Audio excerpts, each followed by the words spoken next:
Welcome to Passionate Pulse podcast. Today we have a trendsetter woman who is revolutionizing education for the first generation learners and their families. She transformed her family's goodwill into the impactful non-profit organization known as SuKrupa. For over 25 years, she has tirelessly worked towards providing underprivileged children with an enriching learning environment and the opportunity to pursue their dreams. Her mission is to shape the future of every child from low-income families who cannot afford to dream. Long back, she gave up her lucrative career in US and had put all her savings to start the organization and pursue her life's mission. She designed the programs called as Suvidya, Sukalp, Sumargadarshak and Sujana Vikas such that every child and even deprived families gets equipped in life skills to embark a new mark in their life and society positively. The graduated children from SuKrupa returning to contribute as additional pillars to the mission are the true measures of SuKrupa's success. Today, SuKrupa has been successful in breaking barriers and shaping young minds to acquire bright futures. From marathons to mindful moments filled with yoga, healthy gourmet cooking, and high energy, she is a beacon of wellness, inspiring the youth to embrace a fit and a vibrant life. In addition, she excels in fashion design and is currently modernizing natural fiber clothing. Her outstanding work has been recognized by prestigious platforms such as the Public Relations Councils of India, Chambers Academy, and various industry forums that celebrate the accomplishment of women achievers. She was nominated as one of the top 25 Lead India nominees by the Times of India initiative in 2007 and received the Abhinandana Shramasadhana Shining Star Award from ISBR in 2016.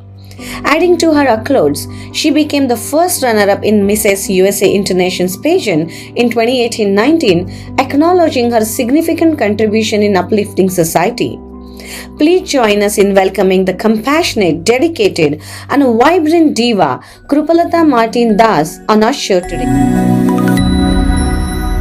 Lot to unfold, so I'm very excited to meet this guest in person, especially after having a good food from her. I'm very excited to host her now and very happy and content to go forward, and it's our first show which is happening live in person after a long time, and I'm at a very sweet spot. So let's welcome Krupalatha Martin Daas.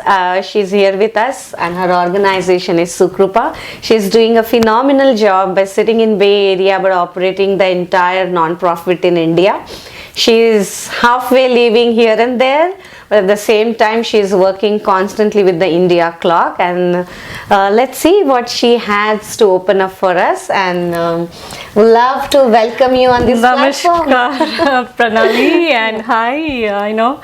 It's a great pleasure that I'm here with you today, and ask me, shoot out the questions. I'm here to answer, and so it'll be great for my kids to watch as well.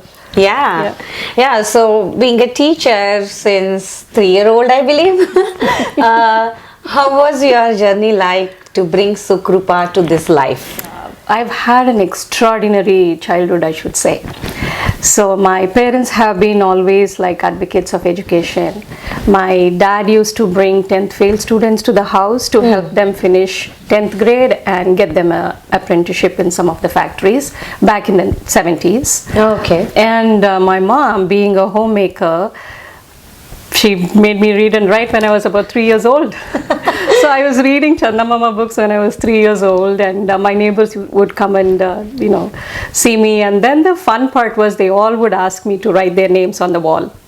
So we would have a red oxide wall, and so I would write their names, and they wanted their children to study as well. So my mom started taking in those kids, and at the same time we lived in a small scale industrial neighborhood where there's like silk factory, steel factory, agarbatti.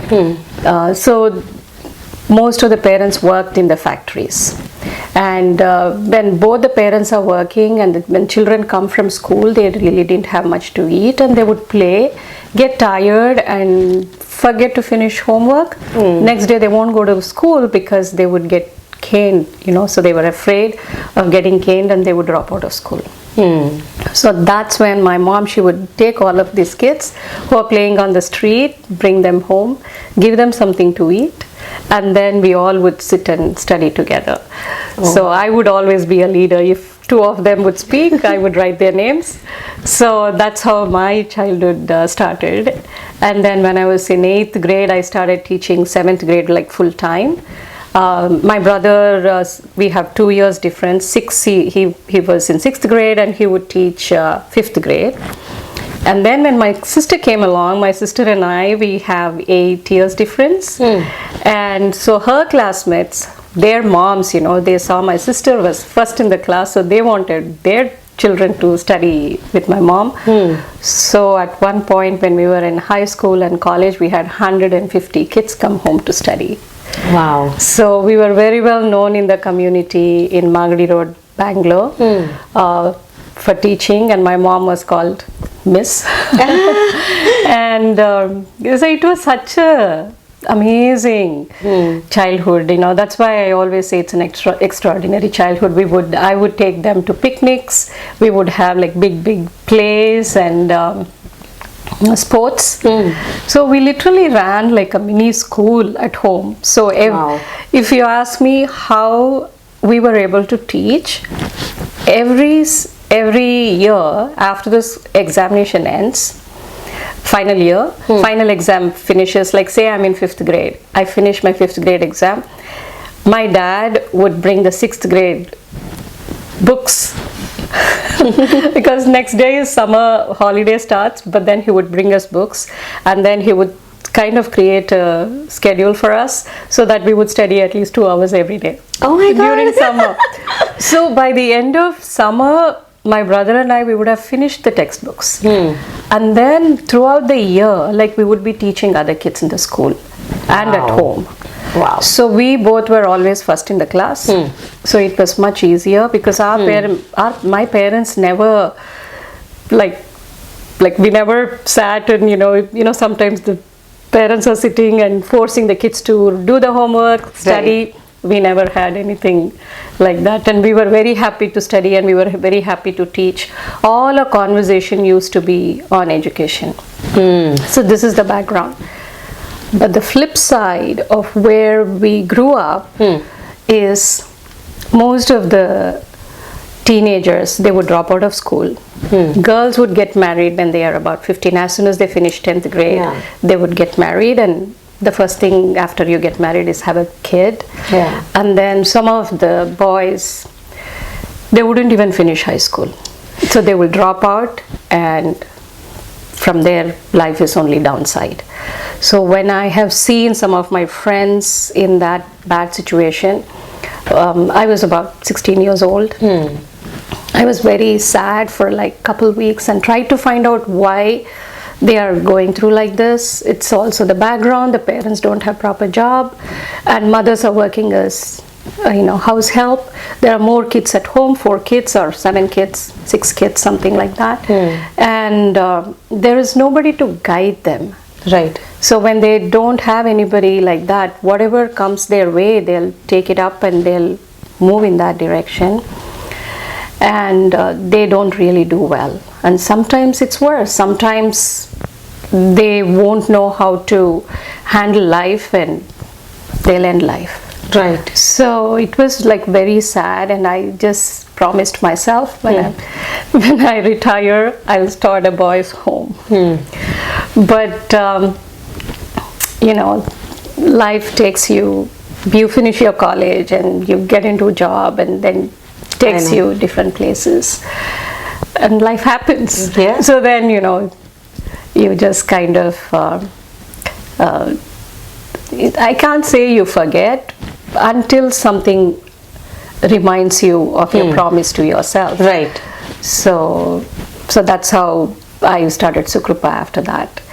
Wonderful. So before SuKrupa, what you were doing, that is also an interesting journey. You had to, terminate not terminate the education, but kind of, had to move places to make your business work. And what was it like?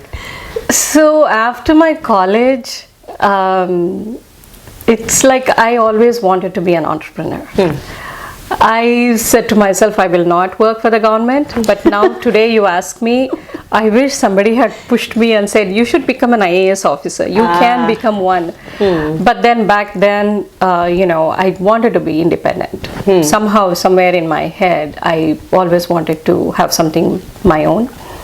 And then after I finished my college, I somehow stumbled into granite business. And then that took me almost 7-8 years. Wow. It's been an amazing journey from nothing to build something. I used to have queries, and then because I was in granite business, I got an offer to come and work here, and that job halfway around the world. So they wanted me to travel to Italy, Brazil, Japan, and procure granite for American market. Wow. Plus from India as well. So and like icing on the top was because I love learning languages. So this company is like, what if you get a chance to learn Italian and Spanish and when you go to those countries, you get to speak, and then it also makes it easy for you to interact with the local people. Right. Yeah. And I was like very happy because I have a flair for languages. I don't remember how I learned Kannada. Like Kannada was the first language. I learned to read, write, speak. So I was reading when I was 3 years old. And then when I was 7-8 years old, when I was in 3rd grade, I learned Hindi to read and write in 3 days. Wow. At the end of the week, I gave exam.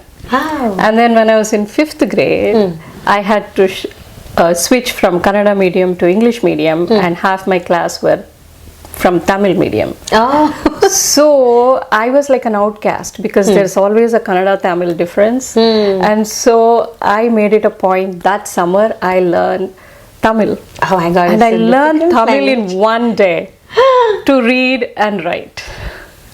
Oh my God. So many different scripts all together, right? Yes. So I feel Tamil was the easiest language. Okay. And I was very happy to learn. So I had a flair for languages, and when this company, they asked me, and then I did a basic course in German because I always want to keep kind of learning. And when you're in Bangalore, you would know like 4 languages very easily. Yeah. Yeah, Kannada, Tamil, Malayalam, and Telugu. So it's very easily, so you become multilingual.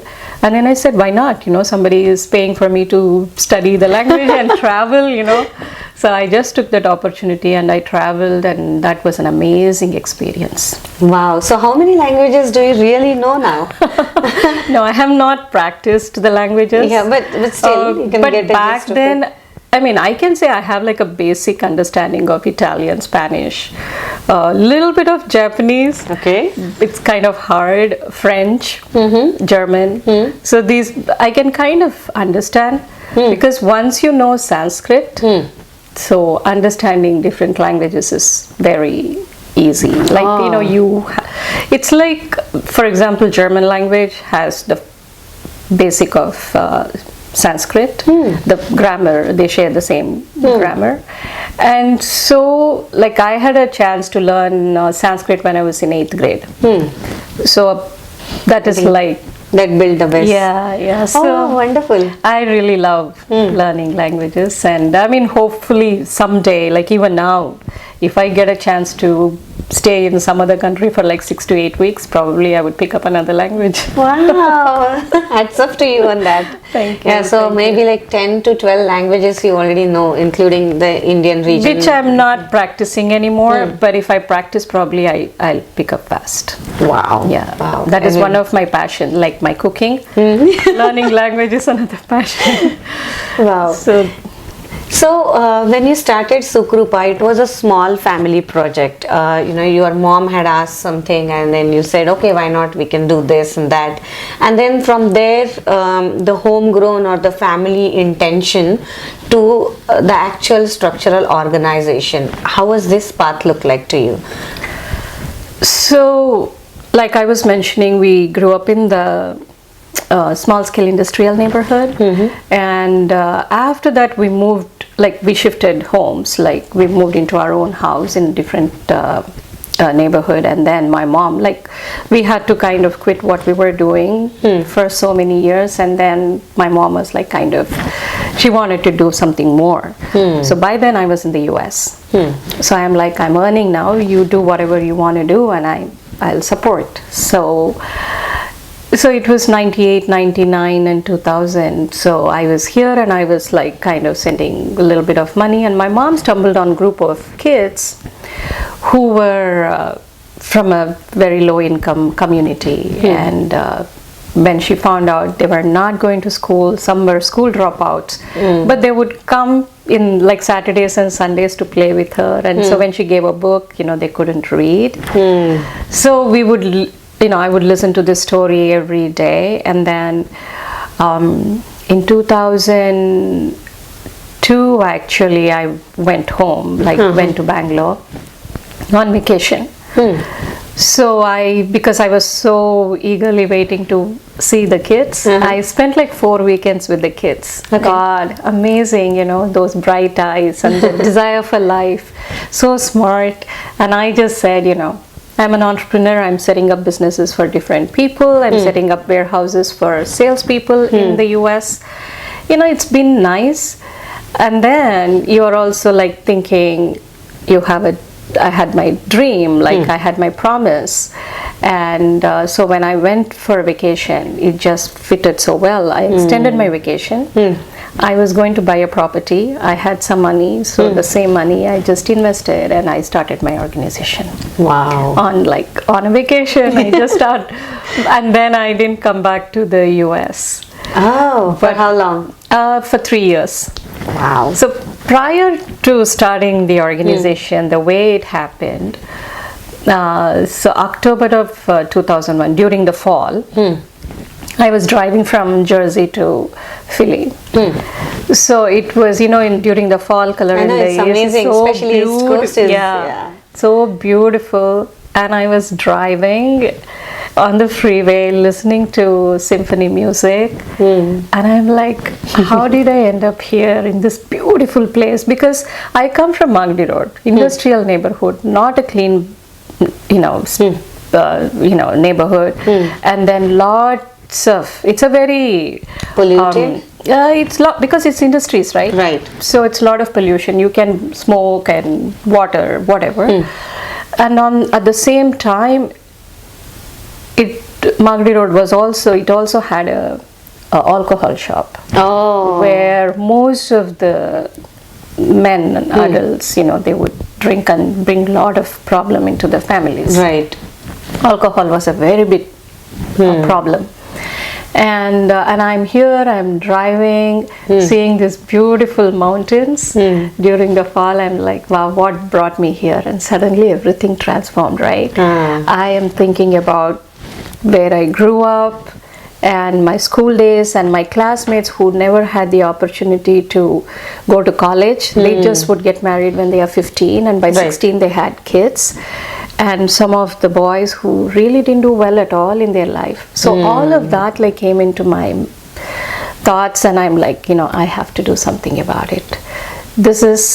I'm able to be here because of education. Right. Because I went to school and my parents ensured that I studied, and that is all brought me. I didn't go to college in America. I just came for work. I didn't have any family here. I just came by myself. So just seeing that, it's like an eye-opener. It's like Buddha gets the enlightenment under Bodh Gaya. It's like for me, it's like when I was driving, I just this was in 2001. So when I went in 2002, I just saw these kids and I said, it just kind of felt, so I was 16 and then I was 32. So in 16 years, I set up SuKrupa along with my mom, and I'm really proud and I'm happy because I could have been just working, earning money, which is great, it's nice. Everybody needs to follow their passion and dream, and this was my dream. So of course at that time I had to, I didn't think a lot. Okay, if I didn't earn, what would happen? I had the savings, so I said I'll just start it. So that's how SuKrupa happened. We started with 40 kids. In the community, they gave us a room which was leaking when it rained. And it was like kind of stinky because it was in the community. There were a lot of noise. It didn't stop us, but then we needed a place where the kids could come, because my mom and I, every day we would cook some really nice meal and take them for the after school program. Right. So we would go into the community with the meal, and then the first day we had 40 kids, middle of the week 60 kids, end of the week we had 105 kids. Wonderful. Coming to study, but then mostly like we had really good food. And so then I hired 5 teachers to teach, standing in different direction in that tiny room. But that's the birth of SuKrupa, and I still really feel proud, and that whole memory of that room is still etched in my mind, because when we have to do some good work, it really doesn't matter where you start. Right, we have to start. Every time, any time is the right time, any place is the right place, and whoever you are doing that good work with are the right people. Right. So it's amazing. I feel emotional, because how would the kids like dress in layers? And they would be like, when did you take shower last time? Ganesh Chaturthi, auntie. So, and then it would be like Pongal. So because the parents are working hard, they have no other means, right? If you don't bring food, the kids don't have food. And we were able to give that food. So it's like, usually they say it's when you get married, like what do they say? Route to the man's heart is through the stomach. They teach you before. Right? It's like that. So, but then the kids really needed good food, and then I would go into the schools the children would go, and then I would see the children are not in the school, so I would go search for them, then go and buy them food, lunch, and then ensure that they go back to school, or else they leave the bag, they'll go search for food, and they'll just play, and then the next day they don't go back to school. That's how the dropout happens. Right. So it's a very phenomenal and a very fundamental problem, actually. I mean, in India, a lot of schools are providing food right now. But the thing is, what you've done is like, fixing those problems, taking it at a small scale, and then, slowly and eventually moved it to a place where it became a structured. That's important. I mean, I completely feel blessed, because every single day I keep thanking, right? Like, it's very important. Sometimes even if you plan, these kind of things don't happen. Right. It just happened, right? So for me, creating the better future for those kids, it just became life. And seeing the kids, like when they are in like first grade or preschool, and seeing them finish high school, 10th grade, and taking them to some of the best colleges in the city, it just makes me feel very happy that we are able what we are doing. Right. Back in the days, right? So in 2000, I think recently there are more schools that is providing midday meals, like probably 10-15 years. So we are a 25-year-old organization. We started in 2001, and so from then on, back then, not all the schools had midday meals. Oh, okay. So that was a big problem, and the income the parents would get was also very, very less. Women would get about 30 rupees per day. Probably men would get about 6,500. So now it is exponentially grown. That income has grown a lot, because especially in Bangalore, all the construction work grew because of the technology, and the people who were in construction work, their lifestyle kind of changed. Their income also changed, which is good. However, still education is not the because the base priority. was not there, right? So they could earn the money to get their day in day out jobs done, but then there is no vision, there is no focus around, or how to shape up the life was something that they were always it's lacking. It's like a day to day, right? Like today I have food, and tomorrow I'm celebrating this festival, and day after tomorrow I have to work to earn my money to bring food again. So it's a day, every day they have to figure out. And so our kids become like first generation learners. So parents have never been to school, and our kids are the first generation who are finishing high school and college. Yeah. So especially when girls finish college, that is the most happiest time. So we had our first graduates last year. So 3 of them girls, so 3 of them graduated, and prior to that the previous year there were 2. Yeah, so since 2014 I have to say we have started sending, like, more kids are going to college. But before that they were still when we started at the community, it was they were all, half of them were child laborers. So the boys would go for construction work, girls would go for domestic help, and then if they have time they would go to school. So we took them, those kids, and we helped them to finish high school and 12th grade. So and also the magic for all of this is also a English connect. Yeah, so that's why very I wanted important to connect the dots, that SuKrupa is probably one of the non-profit in India that is actually teaching in English medium, right, to all the kids. So that's something is very unique, I found, because a lot of regional non-profits, they do have schooling, they do provide education in the regional languages, because it is easy, to have the volunteers, to have the mentors connecting. But running this kind of organization with this particular vision that my kids should talk in English, and they are the international students, I have seen their confidence when they're like they were 7-8 years old, as well as 7th graders who are actually narrating their experiences in English, doing the drama or the theaters in English. And I was so shocked to see those, and you cannot believe it, that those are the kids who are actually the first generation learning kids. That's a success. Yeah, because when you travel around the world, that's what you take back to India. Because you see, especially when you're in America, it is so much positive, so much of freedom, and so much you get to learn just being in the space. So I had that opportunity, and that's all I have taken back to. A cook, if she can speak in English, she gets better paid more. Just kind of, it's like a switch. It's like a shift. So we did all of that, and along with, so then we called our school program Suvidya, where we have the English medium from preschool to 10th grade, and we are a very creative based school. All the children, they love to play. So you just create opportunities for them to play, and then they will learn. Right. Because most of the kids, some of the things we don't even teach them. By watching, by doing, they learn it. So SuKrupa, major part of the learning is through activities and games. And so now it's hard to keep up, because also you need to score certain marks to go to college, and then you have to have a job.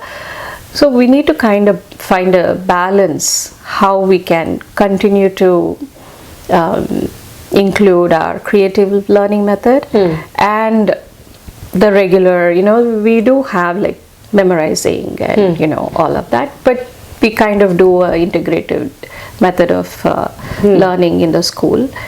And for us, it's very important the children are happy.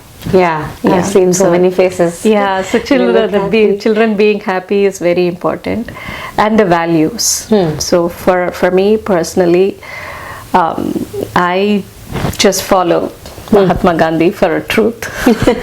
Satyameva Jayate is like my everyday thing, because I just completely believe in it. It may be hard, it may be very, very difficult in life, but we have to hold on to the truth. So we teach a lot of integrity subjects, especially for the pre-teens and teenagers. Of course, the smaller children, you tell the story, but as the kids are growing, and when they see where they are from and they want more, how can we guide them into a direction where they can study and they can become better? They build their perseverance, they become tough, and they can work towards their development and not get into a shortcut. Right. Because it's so easy with distractions and everything. So we kind of, all the programs, it's a value system, it's a creativity, and then we include a lot of performing arts, dance, music, theater. So recently we did a whole entire program on sustainability. Oh. So we had all kinds of things, involved in it, and that kind of brings the talent of the kids. So if they have a talent, they can use it in their profession, or the talent itself can become a profession. Right. So SuKrupa has opening for all of that, right? Music, dance, theater, all of that. So that is why our education system is kind of very enriching. And I would say, if some people are saying oh, we need to reimagine education, we reimagined it 25 years ago, and that is why our kids are in the forefront. And when somebody goes to some of the best colleges in the city, it just feels so much proud that we are able to do something like this. Thing is, I'm able to do this because I'm giving my best, I'm giving my 100%. And we have an excellent team of teachers, and then my brother and mother, they kind of work with me. My brother is the person who takes care of the school while I am here. On the ground, you need somebody. And then we have an excellent team of accounts and HR, and so whoever is managing the school admin, everyone. So they all do amazing work. I mean, it's very important to create the culture of passion. Right. So to bring that kind, it's very important. And another, every day there is something new, right? Now we have our own alumni who wants to come and contribute and who wants to work with us. So when the children are in school, it's Suvidya, and after school it is Sukalp. And then once they are learning through Sukalp, because an after school program, so they spend a lot of time in the school. So once they do that, and when they go to college, it's Margadarshak. They need more guidance. So we do scholarship and mentoring and help them to get a dream job. It's not just any job. They should be able to be happy. So that is the reason their interest, their talent, their passion comes into play. So that is what SuKrupa guides them to become better, know themselves, and understand their interest and talent. And once that becomes passion, it's easy for them to focus and grow in that direction. So it's so that is exactly what we were doing, but then the pandemic happened. So now we are 2 years, 3 years behind, and we are maybe we are 5 years behind, Sometimes I just feel I'm restarting my organization. Oh, so what were the challenges that you faced during pandemic? So the challenge is plenty, right? First of all, we are a non-profit school. We are a school for... But by then, I think you did not even have a non-profit 503 approved, right? So that was recent. The registration that happened in the US is very recent. This was, I'm talking about 2020, where we wanted to expand our program. After 19, we were going really fine, everything was high up. And then we also had this 2020 vision. We need to really become more efficient and all of that. And then pandemic happened. And the first thing for me was, when the parents didn't have jobs, they didn't have money, they didn't have food. So, and I was here, like I mentioned, we came to sign some papers for the house, and then we stayed back because of the lockdown. And food, how we started the organization with food. So the first thing, when I spoke to a friend of mine, she said, what is that you need? And she donated some money, and then we started talking about it, and we collected some funds, and then I sent it to India. We bought groceries for 2 months for every family, about 350, 400 families. We gave groceries for the entire month, whatever you need in the kitchen, because whatever the donations, they got it from different places. It was just dal chawal, right, which was not enough, because some mothers were saying madam, we can only make porridge out of this, right? Like, so we just gave them from chilies to turmeric to mustard, vegetables and playthings for children and art book, everything. So the parents would come. I mean, during those time you're wearing mask, you don't know, it's all new, right? So everyone pitched in because we have a very good community connect. So my brother Satya, he kind of works with the community. So we have a very good community connect. So they all came together and, for those beginning 2-3 months, so we took care of. So the other challenge coming to the children is we didn't have any devices. We don't even have a smart class. We don't even have like a board, like a smart TV. In the school we didn't have that, and then suddenly pandemic happened. And interestingly, there was like a company that was supposed to give us some laptops, but due to pandemic we couldn't even get that. So then we had to raise funds to get the phones. So our own alumni, 30 of them who are all in college, they all sat together, took the entire syllabus. Every lesson they converted into topics, and every topic they created a game method or an activity method, and they sent the link on the phone. Every day they would be creating it and sending it on the phone, and parents would have the phone. And parents would take the phone to work, so they would come only in the evening. And when the parents came in the evening, the children would quickly see what the thing that they need to do for that particular day, what they need to learn. So they would go through that and they would make a note and play or do an activity, and the next day they would take a picture or a video and send it. So whatever minimum we could do, we did that for those 2 years. It was very, very difficult. But the challenging part was when the kids are on their own and the parents are, kind of struggling for 2 meals a day just to keep the family running. There is nobody to watch them. It's literally like the story when I was a teenager, what I saw with some of my friends. It's just similar story, right? Parents are busy and children, they don't have anybody to guide them.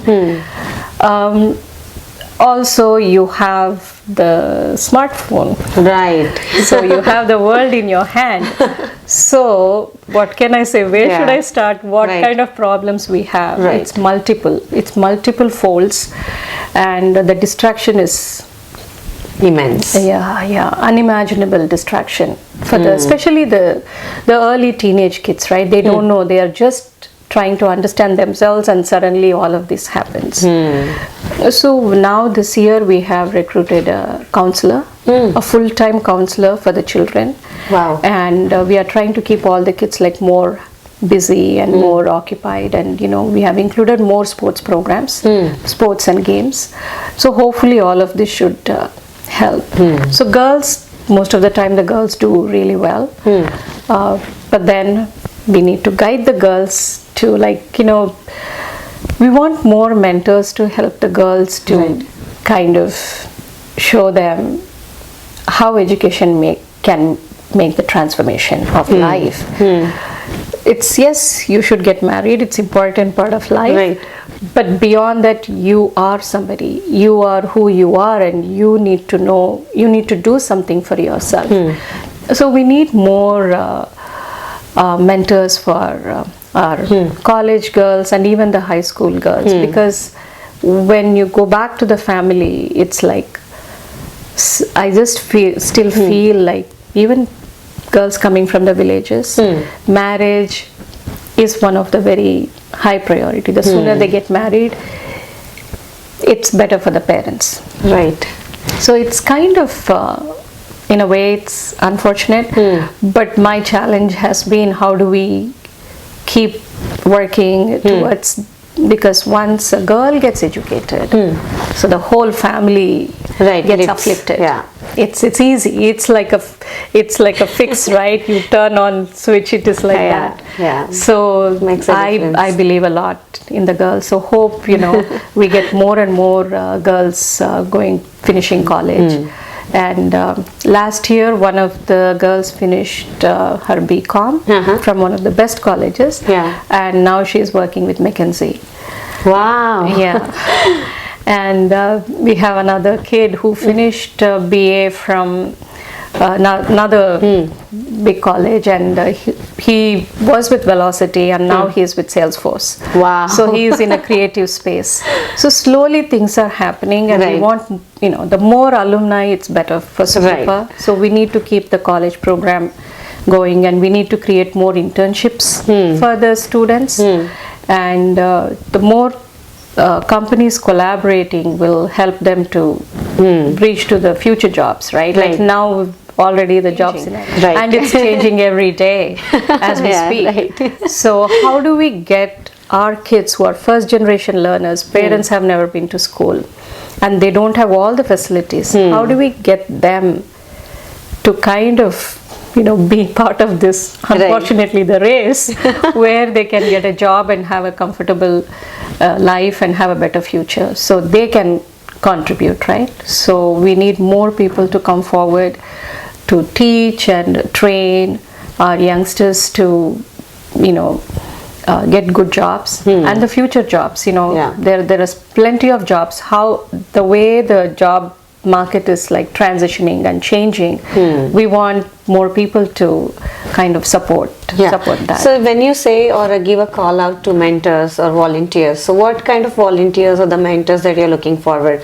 So there are like two geographies that you're working, so the challenges to work remotely, and you also have seen that the first hand education or in person where there is a human touch, it's a different level.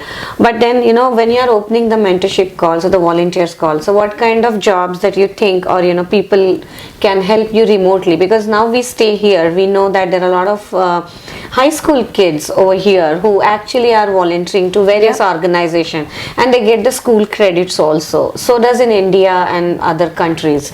So what is that it would take for SuKrupa to have a mentors and the volunteers from here, and what they can do for you versus I know in person things are different. So I'm explicitly asking you for the international kids who are ready to volunteer, as well as people like us, working professionals who are ready to help, but they just can't travel every other month like you. So what we can do for you to support? That's a great question, Pranali, because what we found right now, because one-on-one mentorship is great, but even as groups, right? Like I have a kid in Atlanta who kind of volunteers with our kids sometimes. So they do virtual programs. So we kind of do a book reading. Okay. So we talk about different topics. So for that we have a program called Buddies Beyond Border. So through the program, the beauty of the program is it's very exciting for me, because we had a group of students come from Kunskap School in Sweden. So there were 20 students who had like a virtual program for like 3-4 months, and then during they came for like a week to spend with our kids. So they spent like a full day with our kids. They came to Bangalore for something, and then they spent like a full day. So something similar to that, if we can have some schools to have like a SuKrupa club in their school, where they can talk about various topics, like who is your famous movie star, or famous political personality, or you can talk about festivals, how you celebrate here and how you celebrate in India, any topic. And it's the whole idea is to build a connect and have that communication. And we want more people to kind of, like English is very important. At the same time, a communication, a content writing or a creative writing. How do you present yourself? How do you speak? So I just feel the future job is going to be mostly revolving around communication. So we want more people to help our kids to build on communication. So that is another thing. One is interaction, storytelling, and the other one is communication. The third one is technology, and then women empowerment. So the women, like I do need young people, young women to talk to our girls and say, hey, you know, how beautiful the world is, that when you get educated, when you are independent, you can do so much more. How do we kind of encourage them? How do we motivate them? How do we inspire them? Because all my young people are the future. They are the immediate future of the country and the world, and what they contribute is going to make a huge difference to what we are doing. And so that is one of the needs that we have. And at the same time, now I also mentioned about our alumni, and so we are looking for more people to come and train and then even intern along with our alumni to help us set up, because to get the right kind of people to work is not always easy, and then you need to have a right kind of money, which as a non-profit organization we always don't have. And you know, whenever there is a problem, I'm always like trying to borrow and figure out all that I can to run the organization, because it just becomes your baby and you have to kind of do that, you know. So although some of our young people are coming, because I am remote, I need someone to help us establish and bring like more governance and everything within the organization, because we are at the right space right now where we have grown so much, and now we are ready to expand. Because the only way for us to grow right now, for us to move forward, is to grow. If you grow, you can sustain. So it's like it's a kind of a very difficult combination, but we have to grow. So we would like to expand our SuKal program, take them to remote villages and the urban low-income communities. So it's a very good program where teenagers really get inspired to go to college. That is what is very important. Every motivated teenager can become a better adult. And that way it helps country at large, and globally it will help, you know. So it's like the global peace and making India better. So both you're working together. Yeah, that is the whole thing. So we want to kind of, how do we connect all the teenagers together? So we have through Buddies Beyond Border, we want to bring Global Teen Connect, and then we maybe, you know, we would be able to reach our goal. So of course, you know, donations are very important, and then we have all these volunteering opportunities. So if all that come together, and of course, you know, I still kind of spend like a month there and 2 months here, 2 months I don't know, but I would like to expand the program. The programs that you talk about, I see a lot of efforts that you're already taking. You're going to a lot of tech companies and asking them, their working professionals, to volunteer for the SuKrupa. You know, I have come and please teach some technology, some basic concepts here and there, and also you're opening up a lot of internship for those kids who are there, you know, back in the remote places, who don't have a network to collaborate or collapse on. So you're creating that strong pillars to fall back, you know, for always, you know, when they're moving forward, they also need that support, you know, because if you see, like, you know, how kids are getting internships, especially in this market where we know the schooling over here, you know, we always have the referral programs. There are a lot of good families that the kids are connected with, but these are the kids who don't have that support, and you are their family. And I have actually seen them, you know, you talking and pitching to a lot of tech entrepreneurs at that day when we met in that conference, that please, can you have my kids coming in, can you have you know, your people working with us, we have this huge program, we are crafting it, we can do this for you, but can you do that for us? And it's like this is what I feel like, you know, that's a vision and a mission that takes you in all direction, that you're not just doing this much, but you're making sure that they are all the way, they are guarded, as well as they get that training, whatever that they need to stand up on, like, you know, especially the new technical skills which they cannot be even taught by just adding the SuKrupa from the local volunteers. So you need to go and, you know, seek that help, and you are doing it by all means, and it's commendable efforts that I've seen you taking it. Thank you. Yeah. So I know we had a lot to unfold, but just to touch base, how your that fashion thing came, Miss USA or Mrs. USA, how that journey just spur along. That's a different story to tell because, being born in India and having my skin color, first thing people this is how I know, right? Like when people go to see a girl for a for a proposal, so the first thing is how is the girl? Oh, she's fair or she's dark. So that's all. There ends the matter. If she's dark, it's okay, right? So I am the other person, right? Like I'm the dark person, so I'm never beautiful. So when this opportunity came, it actually came because of the organizer. You have your cause and you're here, so why don't you come and showcase, and you're always looking nice. So this friend of mine from UK, so she called me and she just said, I said, okay, fine, let me know, what am I to lose? So let me do it. It was funny because then I had this attire with the Statue of Liberty. That was... But it was really nice. That is when you learn so much about America, right? Like what America is. It's such a joy to be. It's a great opportunity to be in America, right? So I got that opportunity to represent India and America, and I, came as a runner-up. So this was what do you call it? It was. 18, 19? Yeah, it was 2018. Like, it was for under 50 or something like that. So, but then at that time, for me, yes, my color also can swing.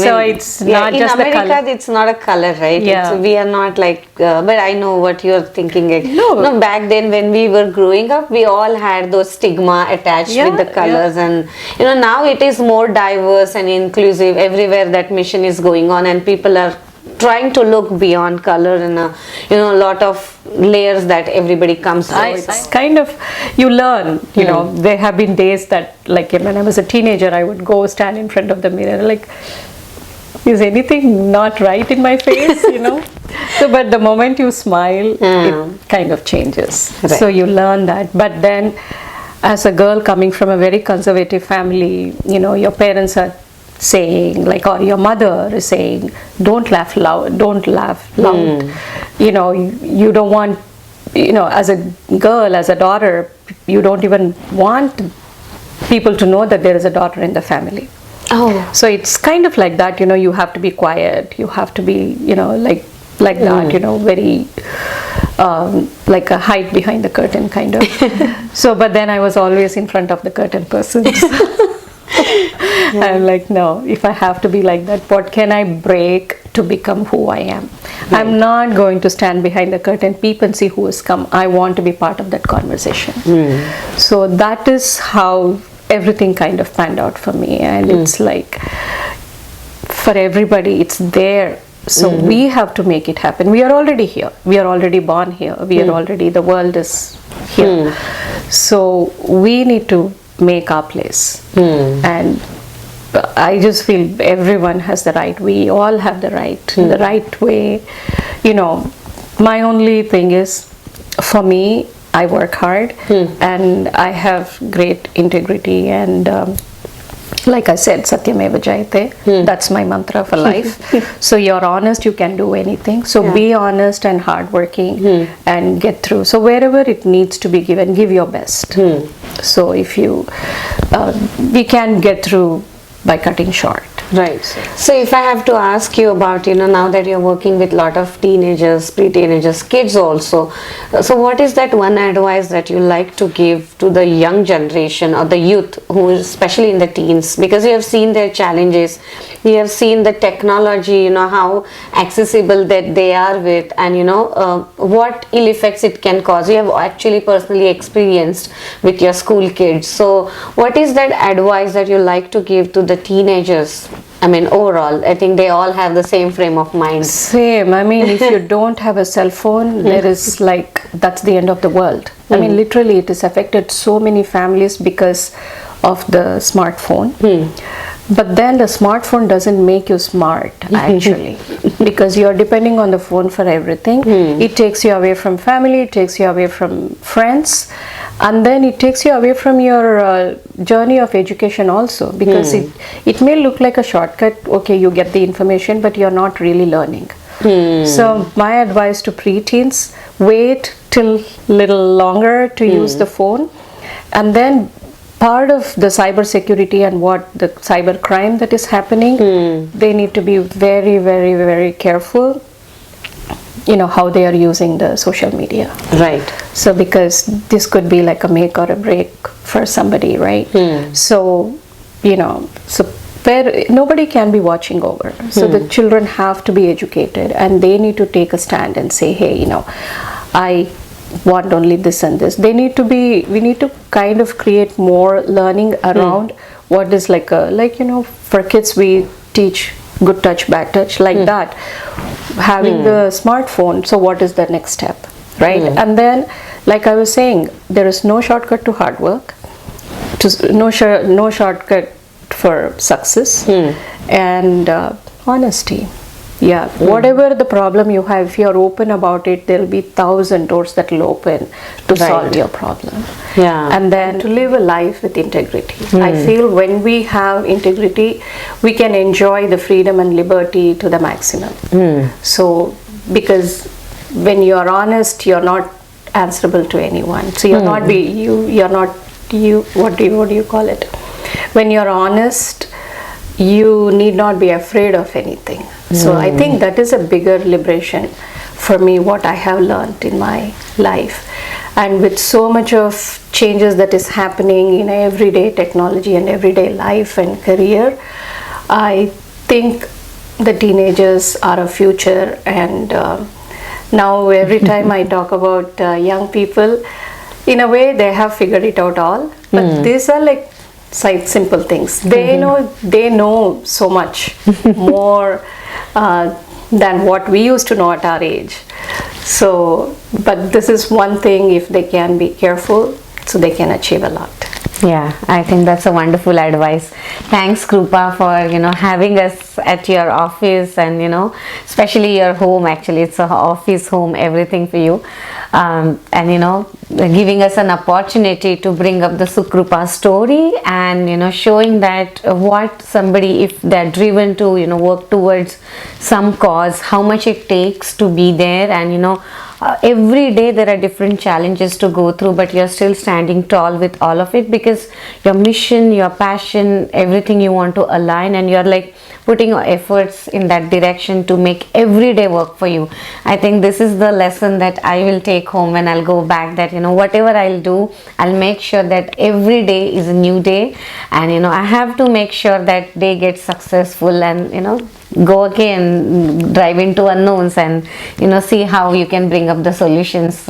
I've seen you working on a lot of friends, SuKrupa, a bigger channel for your kids, for your teachers, for your volunteers, and this is what I like to even help with the viewers, that this is how the journey starts. It could be anything. It was started with a day mission. It was started with just helping people around, but then eventually it grew up in a way that the society is taking a messages from SuKrupa now, how the teaching world has to evolve, how the kids have to be looked upon, and also even if they are like underprivileged kids, she never said that they were underprivileged, because SuKrupa is standing behind them as a family. She's just saying them there's a low income family kids that we are helping grow, but they're not underprivileged anymore, and I'm so happy that you have given them a privilege and given us a privilege. Thank you for being a guest on the Women's Special Express. I'm really grateful to meet you and get that human connection with you. Thank you, Pranavi. Thank you so much. And it is because we are all born in this world, and I believe we are all equal, because I see so many women. If they had the same opportunity like we did, they would be doing much more than what we have accomplished. True. So every time I see a woman who is smart, I just feel even if they had a little bit of more opportunity, they could do so much more. So from that perspective, I just completely believe there is no privileged, underprivileged. If everyone has the opportunity for education, I think we are making the world a better place, and it is equal for everyone. So everyone who is born here can do whatever they want to do. Like for me, the one thing that is very close to my heart is I always use it in my line, right? Like you can hold a thread and fly high. So in Tamil we say, like, ஒரு நூலை பிடிச்சி ஆகாயத்து கேறலாம். So it's like that, you can touch the sky, you can fly and touch the sky even if you get the grip on the thread. So life is like that. So, and everyone has equal rights, and so thanks for helping me share my story about SuKrupa. And now that we are registered in the US, so there is more opportunities to donate and to volunteer and to intern and to be part of Buddies Beyond Border. Definitely. So it's a call to action for our viewers, whoever is working in the corporate segments. If they have some funds reserved for the social services, please help reach out to SuKrupa. We'll provide her non-profit details in the description. Thank you, Pranali. Thank you. Thank you. So wonderful to meet you.